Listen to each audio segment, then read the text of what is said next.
ஒரு real struggle எப்போ start ஆகுதுன்னா ப்ரெக்னன்சியில் கிடையாது.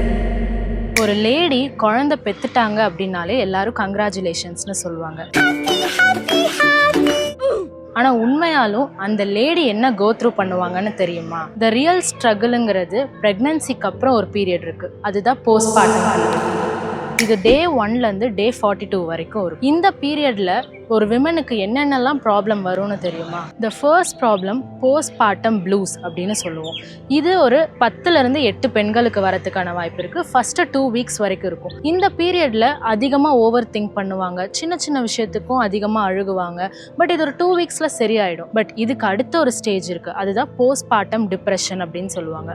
மோர் தென் 2 வீக்ஸ்க்கு மேலே இருக்கும். இந்த பீரியடில் என்ன நினைப்பாங்கன்னா, ஒரு மதர் தனக்கே தான் குழந்தைய பிடிக்காம எல்லாத்துக்கும் ஓவர் திங்கிங் பண்ணி எல்லாத்துக்கும் நிறைய டென்ஷன் ஆகுறது எல்லாமே இந்த பீரியட்ல தான் நடக்கும். இதை எப்படி தடுக்கலான்னு பார்த்தா ஸ்லீப் பேட்டர்னை தான் கரெக்ட் பண்ணணும்.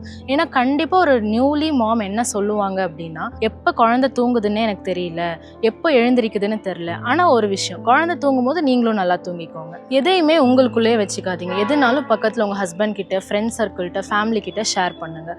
இந்த மாதிரி விஷயங்கள் உங்க ஃபேமிலியில யாருக்கோ இல்லை உங்க ஃப்ரெண்ட் சர்க்கிள்ல ஏன் உங்களுக்கே ஆயிருந்தாலும் அதை கமெண்ட்ஸ்ல ஷேர் பண்ணுங்க. I am Krisha Kalpataru from diagnose team. Information உங்களுக்கு பிடிச்சிருந்துச்சுன்னா லைக் பண்ணுங்க, டயக்னோஸ் டீமை ஃபாலோ பண்ணுங்க.